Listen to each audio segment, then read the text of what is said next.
নাসুমকে যদি রাখেন, নাসুম বা রিশাদের মধ্যে একটা কম্পিটিশন হতে পারে।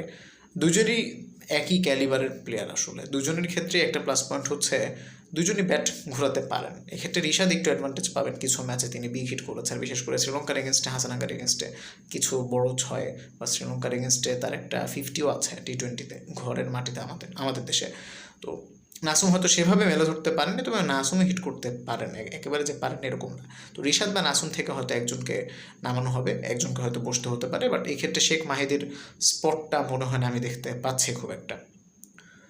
তো এই হতে পারে আমাদের একাদশ।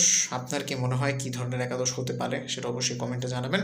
পারভেজ হোসেন ইমনকে আরও একটা সুযোগ ডিজার্ভ করেন কিনা, অন্তত এই শ্রীলঙ্কা ম্যাচে যদি ক্লিক করে ফেলেন, সেক্ষেত্রে বাংলাদেশের একটা সলিড স্টার্ট পাবে ডেফিনেটলি। এবং শ্রীলঙ্কার এগেনস্টে কিন্তু তাদের ঘরের মাঠে যে T20 সিরিজ, সেখানে একটা সিরিজে তামিম বেশ ভালো করেছেন, ওয়ানডেতেও খারাপ করেননি, ভালোই করেছেন। তো তামিম তো ডেফিনেটলি থাকবেন, এবং আরেকটা সুযোগ ডিজার্ভ হয়তো করেন, হয়তো না ডেফিনেটলি করেন। আর সাইফকে নাম্বার 4-এ। এই সমস্ত বিষয় আপনার কি মনে হয় তা অবশ্যই কমেন্টে জানাবেন। Thanks for watching. আসসালামু আলাইকুম।